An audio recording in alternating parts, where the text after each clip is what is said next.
Qui sont les cowboys? Co veut dire vache en anglais, a boy veut dire gare.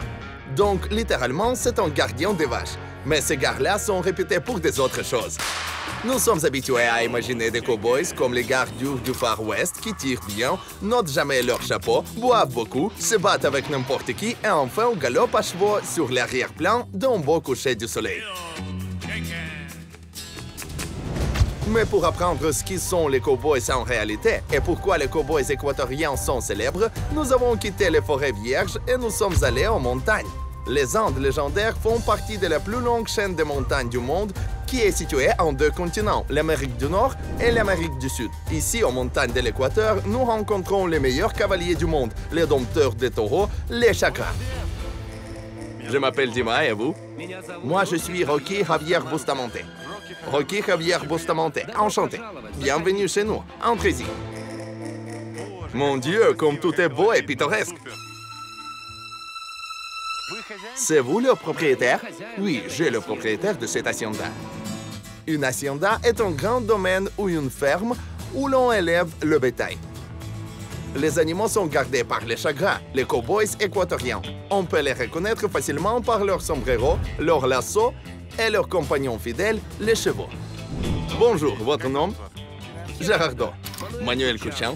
Neka Katako. Je suis Luis Catania. Edgar Chipantissa. Jonathan Peralbo. Comme les vêtements sont pittoresques, sympa.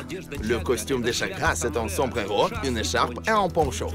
Et les chaps sont impératifs. Les chaps sont les couvertures du pantalon. On les met au-dessus des jeans pour chauffer et protéger les jambes. Avec eux, on peut aller à travers les arbustes piquants ou tomber du cheval sans danger. D'ailleurs, c'est une partie principale du style. Il faut que tu te changes aussi.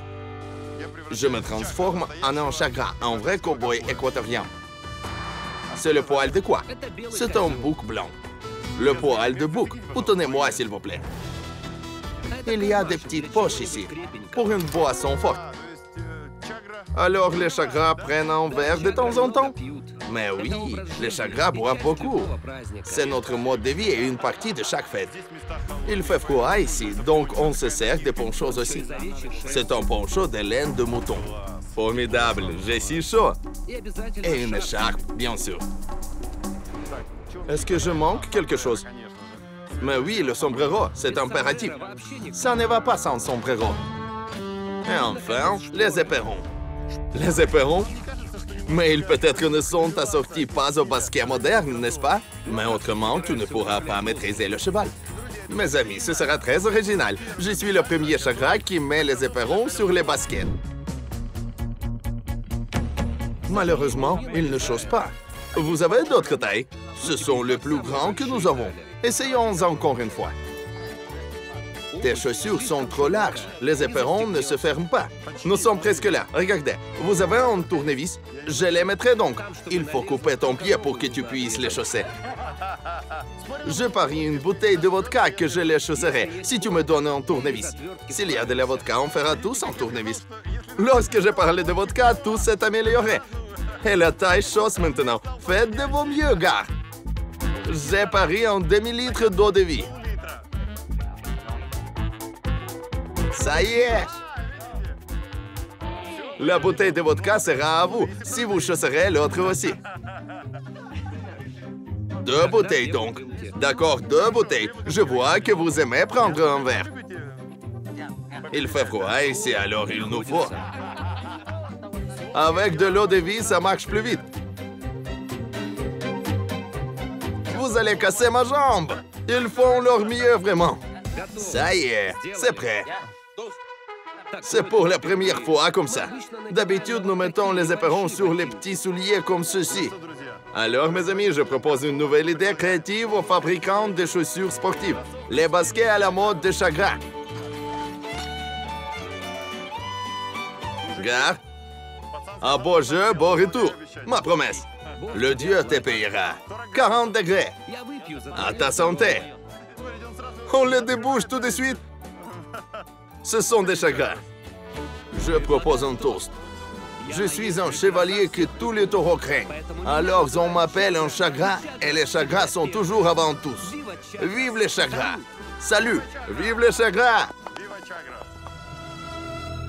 Aujourd'hui, nous allons au rodéo. On va conduire le bétail hors de pâturage. Tu nous accompagnes? Volontiers! Mais avant de partir au travail, les chagrins s'asseyent un repas copieux. C'est le croc, notre potage traditionnel. Nous les mangeons toujours avant le travail. Je vois encore des avocats, du fromage et une sorte de sauce. On met tout ça dans le potage. C'est quel fromage? Il s'appelle Fresco, fait du lait de vache. Alors, on ajoute de la sauce piquante achi, des piments rouges, ail et oignons. Enfin, un morceau d'avocat. Je goûte le plat traditionnel, la source de force des chagrins. Bon appétit. Merci. Oh là là, c'est bien piquant. Oui, piquante. Piquante, piquante, très piquante. Mes amis, c'est la crème de pommes de terre très épaisse et piquante d'épices. Je goûte le fromage. Super, comme notre fromage blanc ukrainien.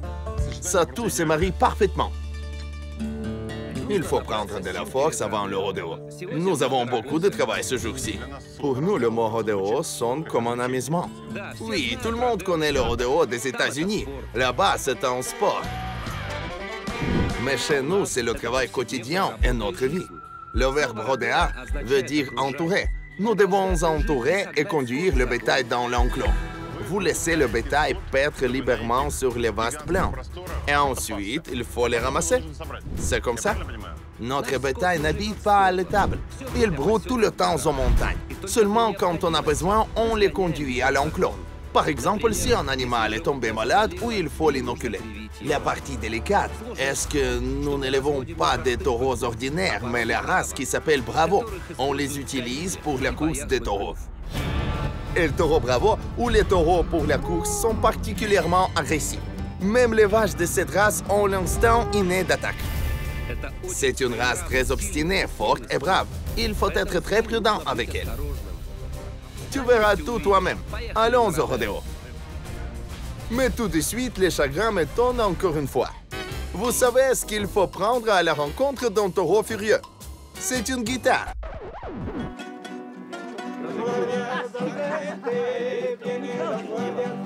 C'est une fête pour vous, n'est-ce pas? Oui, pour nous, le rodéo n'est pas juste un travail, mais une fête aussi. Il n'y a pas de fête sans musique.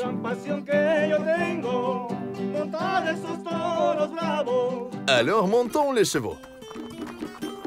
Avec de la musique, on va à nos vers les pâturages de montagne. Mes amis, c'est une vue juste incroyable. Ça impressionne. C'est pittoresque et authentique. C'est bien le vrai Équateur. Je vois le bétail. Le voilà. Avant le début du rodéo, les chagrins forment un cercle épris.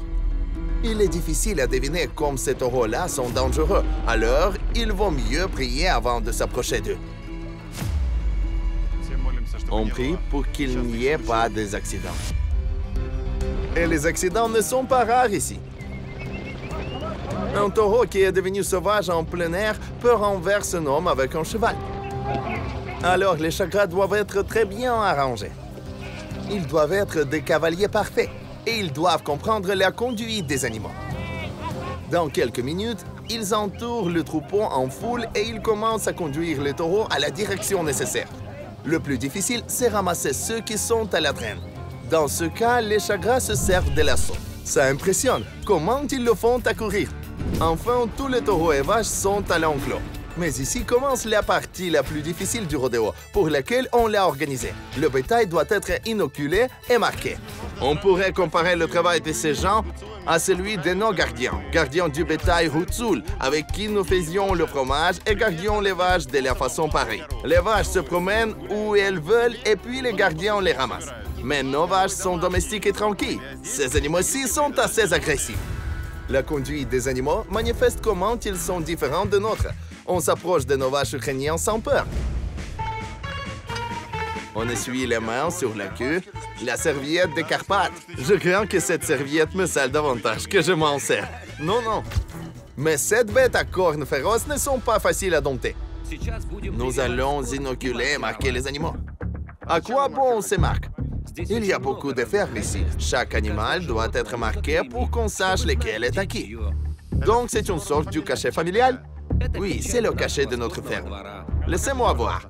Le cachet de leur ferme. Il est comme ceci. Et les autres sont juste les chiffres. Ici, là. Pendant que les assistants inoculent une partie des bétail, on laisse les autres animaux un à un dans l'enclos pour marquer. Oh là là! Avez-vous vu une telle vache chez nous? Non, les nôtres sont plus tranquilles. C'est comme tâche de soumettre une génisse. En même temps, on apporte le fer rouge. Quelle horreur, comme effrayant! À vrai dire, ça a l'air terrible. Malheureusement, cette méthode-là est toujours pratiquée en plusieurs pays. Les chagras essaient de soulager la douleur de l'animal. Tout de suite, on applique quelque chose d'un atomiseur, peut-être un antidouleur. C'est quoi donc? C'est pour que ça cicatrise plus vite. Un anti-inflammatoire et antibactérien. Il aide à soulager la brûlure et précipiter la guérison. Ça me fait mal. Mais pour les chagras, c'est une chose habituelle. Il appelle ce travail une fête. Et il la célèbre même pendant le procès. C'est quoi cette boisson? C'est traguito, notre alcool traditionnel. Ah oui, c'est le bon ton de boire pendant le rodéo. Marchez derrière la clôture. On m'a versé un verre et on dit que je me cache. Je ne veux pas. L'instant le plus dangereux, c'est quand on laisse la vache. L'animal furieux se met à courir sur tout le territoire en n'importe quelle direction. En une telle condition, l'animal peut blesser ou même tuer une personne. Il vaut mieux ne lui barrer le chemin. Pour cette raison, il y a des barrières comme celle-ci dans l'arène. Ayant laissé un animal, les chagras doivent s'enfuir et se cacher vite.